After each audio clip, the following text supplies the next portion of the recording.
4 palavras: inteligência, conhecimento, informação e sabedoria.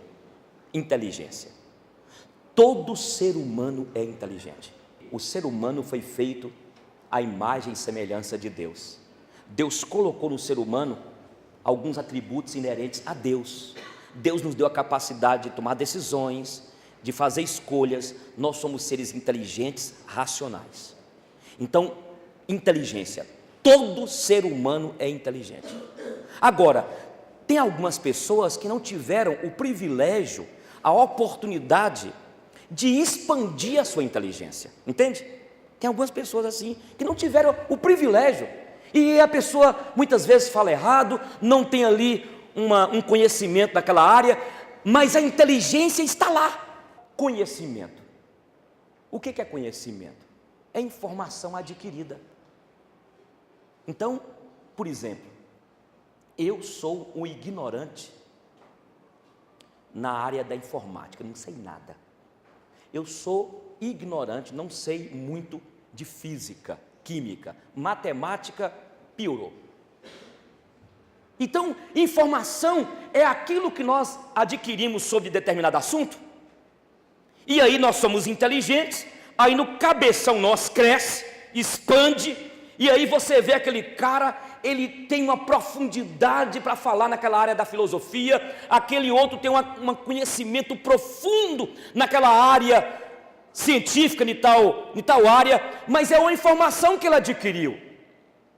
Então, inteligência, conhecimento. Muitos e todos têm inteligência, mas não têm o conhecimento. Agora, existem aquelas pessoas que tiveram o privilégio na vida de expandir a sua inteligência. Alguns os chamam, bem novinhos, de nerds, não é? Alguns os chamam de especiais. Aquele menino é especial, tem que ter uma escola especial para ele. Ele, em termos de inteligência, não diferencia de outra pessoa qualquer. Mas a vida, talvez a formação dele, a criação dele, ou talvez até uma questão genética, ou possivelmente até mesmo um projeto de Deus dentro da história, para que a pessoa pudesse expandir a sua inteligência. Quem inventou a luz, a lâmpada, foi quem? Thomas Edison, não é isso? O Steve Jobs inventou aí, da Apple, né? Nós temos aí o Bill Gates, um dos homens mais ricos do mundo, uma mente expandida, o cognitivo expandido. Então tem gente assim. Tomara que eles sejam pessoas humildes e não se gloriem nisso, de achar que são os pequenos deuses aqui na terra. Então, inteligência, conhecimento. Eu quero parar aqui um pouquinho só na informação. Eu quero falar com você que é jovem, que está aqui. A internet é um mundo de informação. Um mundo de informação. Agora veja bem, você está querendo fazer direito, mas aí você vai fazer o curso de direito, primeiro que você não gosta de ler. Se você não gosta de ler, sai fora enquanto é tempo, vai perder seu tempo. E vou falar aqui, talvez alguns vão apelar, porque eu fiz um vídeo sobre isso, e muitos participaram lá me xingando, gente aí fora, e eu falei o seguinte, que se você quiser fazer qualquer curso de faculdade, sem ler um livro, você consegue. Aqui em Montes Claros, por exemplo, eu conheço um cara, mas tem muitos aí, que faz resenha para você, faz resumo, faz a monografia, faz tudo, você só paga e depois você pega o canudão e tira aquelas fotografias. E é por isso que tem um bocado de gente aí, péssimo profissional. Então, se você quer focar, eu quero fazer medicina, então foca em medicina. Vai atrás, estude, esmere. Agora não fica pegando um tanto de trem, a sua cabeça vai expandir, mas é devagar. Eu tinha um computador, eu estava no seminário ainda, e um colega meu falou assim, mas como é que você conseguiu queimar esse computador? E como eu sou muito assim agitado, e eu fazia o computador, a memória bem fraquinha, e eu pegava e ia abrindo tudo, e ficava cantando janela. Aí eu falava assim: Luiz, dá um cheguinho, meu computador travou de novo. Se você continuar assim, esse computador só vai queimar. E queimou o computador. Tem hora que você vai queimar sua cabeçona, porque você quer encher de informação. Então, dentro dessa questão da sabedoria, eu não cheguei lá ainda, eu quero dar uma palavra para você. Foque naquilo que você quer fazer. Você está querendo fazer medicina? Seja um médico ou seja um estudante excelente, para que um dia, faça igual nosso irmão aí, que foi convidado para dar aula na faculdade de medicina. Esforce, seja o melhor. Então, se esmere naquilo que você quer fazer. Eu repito, a informação é demais. Hoje, nós temos um mundo de informações. O que eu quero colocar, foque naquilo que você acha que é o talento seu, que é a vocação sua, e ainda que você tenha dificuldade de estudar, e tudo é paulatinamente. Se você vai esforçando, água mole em pedra dura, tanto bate até que fura. Agora vamos para a sabedoria. Para a sabedoria. Porque o apóstolo Paulo, ele falava sobre a sabedoria humana em Coríntios. E ele falava a diferença que há da sabedoria do alto. A sabedoria humana é esta busca incessante do ser humano pelo conhecimento. Aí eu não tenho como não citar os filósofos gregos, Aristóteles, Platão, aquela renca de filósofos, porque a maioria deles tinha uma toada só: precisamos buscar neste mundo o sumo bem, precisamos buscar uma resposta para a nossa existência, precisamos de buscar o conhecimento. Platão falava o seguinte: se você quiser conhecer e saber as respostas, ele falava o seguinte: tem um mundo chamado mundo sensível, sensorial, e o mundo das ideias, que é o mundo inteligível. Então não tem como você saber muita coisa, chegar para resolver o problema da sua complexidade, da sua alma, sem atingir o mundo inteligível. E ele falava que o mundo sensorial, o mundo sensível, é este mundo que eu e você estamos aqui inseridos, que nós tocamos um no outro, nós sorrimos, nós choramos, é este mundo sensível. Aí, rapidinho, para você entender, porque eu quero chegar em Paulo, porque Paulo estava falando da sabedoria humana, e Paulo, como cidadão romano, apesar de judeu, ele tinha um conhecimento de toda a cultura da Grécia, cultura greco-romana. E quando ele faz um contraposto entre a filosofia ou a sabedoria humana e a sabedoria de Deus, ele sabia tudo o que Platão tinha pensado, Aristóteles, Sócrates, que viveram bem antes de Cristo. E todos eles falavam o seguinte, e aí Platão falava que você tem de então entrar numa amnésia, e ele propõe um processo chamado de reminiscência, para você conseguir entrar no mundo da inteligência, das ideias, e aí você conseguiria conhecer, você então pela razão teria todas as respostas. E isso que Platão falou, gente, que os filósofos gregos falaram, e que você vai fazer uma faculdade de filosofia, que eles falam, e por causa de Platão e os filósofos antigos, algumas seitas surgiram, e as seitas falavam o seguinte, que se você quiser chegar à perfeição, atingir, como se fosse o budismo, o nirvana, atingir a perfeição, você tem de ter conhecimento. Então, se você quer se salvar deste mundo, você tem de ter conhecimento. E este conhecimento que eles falavam que era a sabedoria aqui. E quando Jesus chega e Paulo fala sobre a sabedoria do alto, a sabedoria de Deus, é uma sabedoria de Deus que contrapõe todo o pensamento da filosofia grega, que contrapõe toda a busca do ser humano em tentar buscar sentido, razão para a sua vida.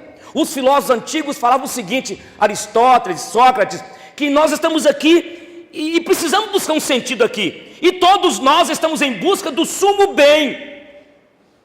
Aí chega Paulo e fala o seguinte, que há uma sabedoria do alto, que aprove a Deus salvar a humanidade através de Jesus Cristo, seu Filho, através da cruz, da morte de cruz. E quando Paulo contrapõe em Coríntios capítulo 1 a sabedoria do alto com a sabedoria humana, ele está falando exatamente que a sabedoria do alto é aquela que nos revela que Deus nos amou e que Deus enviou Jesus para morrer numa cruz por nós, e é só através de Jesus Cristo, é só através da graça dele que nós conseguimos atingir aquilo que os gregos queriam, que Aristóteles pregava: o sumo bem, a felicidade, o sentido para a vida. E é esta sabedoria que depois de 2000 anos, escrito aqui, Deus me usa para falar para vocês nessa noite, que há uma sabedoria do alto, e esta sabedoria do alto não fica presa às explicações de filósofos aqui, de pensadores, mas é um Deus que nos fez, que amou o mundo de tal maneira, que ele resolveu utilizar um meio que era loucura para os gregos, uma estupidez para os gentios, para os romanos nem se fala, mas é esta sabedoria que é o poder, é esta sabedoria que Paulo fala, que foi revelada somente àqueles que têm uma experiência com Deus. Você pode dar glória a Deus? Então, peraí, a sabedoria de Deus é a sabedoria humana. A sabedoria de Deus é uma sabedoria espiritual. E só quem consegue atingir a sabedoria de Deus, e não precisa, como os filósofos gregos pregavam, articulavam, dentro da sabedoria humana, a razão, o conhecimento. As seitas tentavam buscar, então, é através do conhecimento, é através do conhecimento. Mas aí, quando nós olhamos para a sabedoria de Deus do alto, é uma sabedoria que ela é espiritual, e somente aqueles que já foram alcançados pela bondade de Deus, só aqueles que o Espírito Santo trabalhou no coração, é que conseguem entender a sabedoria de Deus.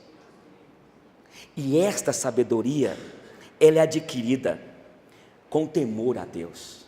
A Bíblia diz em Provérbios que o temor a Deus é o princípio de toda sabedoria. O que é temer a Deus? É temer de Deus? Temer a Deus é obedecê-lo. Temer a Deus é ficar debaixo da vontade dEle. Temer a Deus é reconhecer a minha pequenez, e quando eu me prostro diante de Deus, é aí que eu posso compreender esta revelação que Ele dá àqueles que se chegam a Ele, e isto é graça. Então a sabedoria do alto é uma sabedoria que, para adquiri-la, nós devemos de adquirir através do temor a Deus, que é o princípio do saber temer a Deus. Outra coisa, a sabedoria do alto, ela é uma sabedoria que ela tem um inimigo neste mundo: o orgulho. O orgulho é um dos pecados que nos leva à insensatez, à estupidez.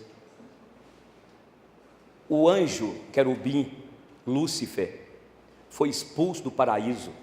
Ele estava lá, ele conhecia um pouquinho da sabedoria do alto, mas a Bíblia diz que entrou no seu coração a soberba, e ele foi expulso. E nós vimos hoje pessoas que trazem o orgulho, a vaidade. Eu gosto do rei Davi, quando ele fala que não é altivo o seu olhar, nem o seu coração é soberbo. Ele diz: eu não ando à procura de grandes coisas, nem de coisas maravilhosas demais para mim. E ele fala: eu fiz calar e sossegar a minha alma. É a ideia então de alguém que entende e se achega diante de Deus, e se coloca no pó da terra, e entende que é pó mesmo, e depende da graça dele. Então a sabedoria do alto não aceita, não há lugar, não tem como a pessoa ser sábia guardando o orgulho. E uma das coisas que faz parte ao adquirir a sabedoria é que a pessoa sábia, ela aceita a correção. Eu tenho falado com Deus: eu quero ser sábio. O sábio reconhece que está errado. O sábio e quem adquire a sabedoria de Deus, ele reconhece que precisa, e quando tem o confronto, ele fala: sim, eu errei. A Bíblia diz em Provérbios que o insensato, ele não aceita a correção, mas o sábio, ele aceita a correção. Não ande com o insensato.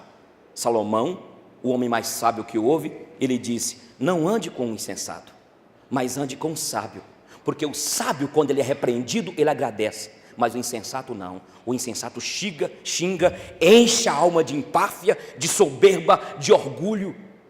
Nós temos visto pessoas aí na sociedade, até dentro da igreja, pregadores, que acham que, eu fico pensando sempre nisso, eu fico, meu Deus, tem misericórdia, porque a vaidade, eu volto a repetir, dos filósofos gregos, a vaidade de alguns filósofos, que de vez em quando eu vejo no YouTube, os caras acham, e eles estudam, e eles sabem tudo sobre Platão, sobre Aristóteles, e eles ficam na plataforma ali se orgulhando da sabedoria, e era isso que acontecia nas ágoras lá na Grécia, era isso que acontecia nos mercados, lá nas praças, quando aqueles sábios, eles começavam a disputar um com o outro, quem falava mais bonito, quem tinha mais conhecimento, quem sabia perquirir, quem sabia inquirir melhor. Então isso ficou no passado, e nós que somos povo de Deus, e eu volto a dizer, de vez em quando eu vejo alguns filósofos e alguns pregadores, que eles se enchem de empáfia. Há pouco tempo eu encontrei com um, e eu falei com ele assim: ô bênção, rapaz, mas eu bebi uma mensagem do pastor fulano. Ele falou comigo assim: eu não, eu bebo direto da fonte. Eu falei: moço, mas o pastor fulano está uma bênção, o cara é um mestre, é um cabeção aí na igreja presbiteriana. Não, eu prefiro beber na fonte. E é o pior pastor que eu já vi até hoje. Quando ele prega, todo mundo dorme. Irmãos, tudo que eu tenho aqui, que eu estou passando para vocês aqui, eu estou passando para vocês, sabe o quê? Informação. Vocês acham que eu nasci sabendo ou dó de mim? E esses pastores, pregadores estão aí. Então a sabedoria do alto é esta: quando chega no meu coração, eu me reconheço, eu sou limitado, e tem coisas que eu não sei. Eu gosto daqueles professores, aqueles cabeções, que chega e começa a dar uma aula, e fala assim: gente, eu estou aqui para dar uma aula, eu preparei, eu me esmerei, eu não dormi de noite. Agora tem uma coisa: se houver alguma pergunta dentro do assunto que eu estou ensinando, e se eu não conseguir, fique tranquilo, na semana que vem eu vou estudar e eu trago a resposta. Isso é bacana, isso é sábio. Não é insensato, não é a pessoa que acha que é dona de todo conhecimento. A sabedoria do alto. Aqui fala que a sabedoria, ela é pura. Se nós formos ver o contexto do capítulo 3 de Tiago, Tiago está falando de briga, de porfia, de divisão, de contenda dentro da comunidade. E ele fala: olha, vocês precisam de usar sabedoria, porque a sabedoria do alto, a sabedoria que vem lá de cima, ela é pura. A sabedoria, ela não divide. A sabedoria, ela não deixa acontecer a confusão. Você pode ser uma pessoa, irmão, irmã, que seja falante, uma pessoa muito jóia, uma pessoa comunicativa, mas quando talvez esse nosso jeito de ser comunicativo, esse nosso jeito nos relacionamentos interpessoais, nós temos de ter cuidado, porque quem é sábio se torna pacificador. Ao invés de fazer confusão, ao invés de trazer divisão, aqui fala que a sabedoria, ela é pura, ela traz o benefício para a comunidade, ela se torna pacificadora. É aquela ideia quando o irmão fala assim: mas você viu o que fulano tal fez? Aí você chega, ao invés de colocar mais lenha na fogueira, não, você não pensou para o outro lado. Já viu esse tipo de gente assim? Que é aquela pessoa que ameniza a situação. E a sabedoria de Deus, ela vem sobre nós e ela nos dá moderação. E como eu preciso de ser mais moderado, como eu preciso ser uma pessoa mais tranquila. A sabedoria nos dá moderação. Aquela pessoa que vai ouvindo você falar, ele fala. A sabedoria que vem do alto, ela não concorre, ela não aceita disputa, ela não aceita que haja um debate ou um embate. Um debate até aceita, mas um embate de briga não. Quando a pessoa tem sabedoria, ela para e fala assim: vamos orar, vamos esperar um pouquinho, vamos deixar, por favor, as coisas acontecerem primeiro e vamos deixar Deus falar conosco. Ó, como eu preciso de sabedoria, irmãos.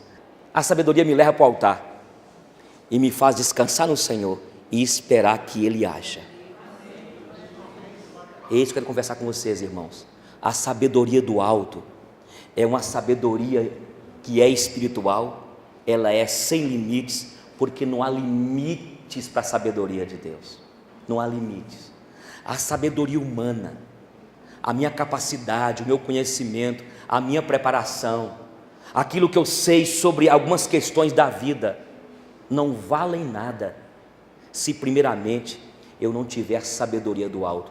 Quando eu tenho a sabedoria do alto, aquilo que eu aprendi no seminário, aquilo que eu estudei em curso que eu fiz de psicoterapia, eu só vou conseguir colocar aquele conteúdo, aquilo que eu aprendi para poder, numa terapia, conversar com a esposa, com o marido, com as pessoas, eu só vou conseguir colocar em prática com a sabedoria do alto. Saiba de uma coisa, a sabedoria do alto, ela não vai me fazer entender muitas coisas, ela vai fazer me aceitar. Tem muitos problemas que eu vivi na vida e que você vive, e você é de Deus, tem a sabedoria de Deus. Escuta bem, tem muitos problemas que eu já passei e eu não consegui entender o porquê. Deus, eu não estou entendendo. Deus, usa alguém com a revelação, pelo amor do Senhor. Usa alguém numa visão, num sonho, porque Deus, eu estou no beco sem saída. Já aconteceu contigo? Então tem hora que eu falo assim: meu Deus, eu não sei o que fazer, e Deus não dá resposta. Shirley, não dá resposta. Eu não consigo entender as coisas que me acontecem, e você também. Mas quando nós temos a sabedoria, o temor a Deus, nós aceitamos e nos curvamos e falamos assim: seja feita a tua vontade. Por isso que a sabedoria de Deus, ela não nos promete que nós iremos entender tudo. Aquelas coisas que Deus não pode nos revelar agora, talvez vai nos revelar depois. Mas aquilo que nós perguntamos, questionamos a Ele, das questões que você está aqui nessa noite: o que eu faço, Deus? Para onde irei? Deus, eu não sei que caminho tomar. Possivelmente Deus não te deu ainda a resposta, mas tenha humildade e não use a sabedoria humana. Nunca tome uma decisão no momento de desespero, de tempestade. Nunca tome. Quando você toma uma decisão porque de repente o barquinho seu sacudiu de um lado para o outro, você pode pegar o seu barquinho e cair lá numa perambeira do outro lado e matar todo mundo da tua família e acabar com tudo. Está entendendo o que eu estou falando para vocês?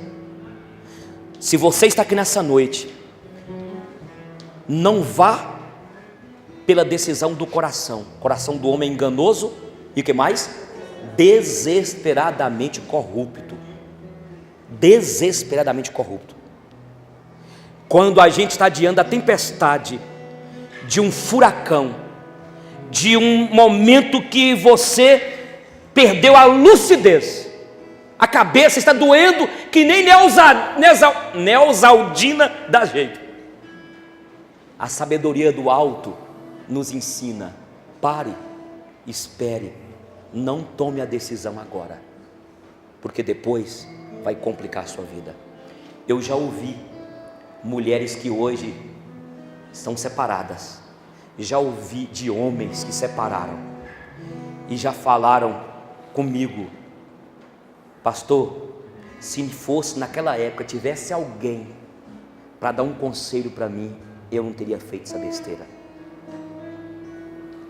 Tem muita gente separada aí, arrependida, e não tem jeito, porque o tempo passa e não volta mais. E tem horas que o tempo passa e não adianta a gente querer reviver aquele tempo. Acabou. A vida é dinâmica, o tempo passa. Passa. Por isso eu termino para a gente orar. Não tome decisão baseada no seu coração, nos seus sentimentos. Não tome decisão baseada aí naquilo que te vem na cabeça de uma vez. O sábio, ele espera, ele para, ele é comedido, e quando ele olha para trás, o marido, a esposa e os filhos, está vendo? Se nós tivéssemos tomado aquela decisão, nós não estaríamos aqui hoje. Eu quero ter a sabedoria do alto. Você quer ter?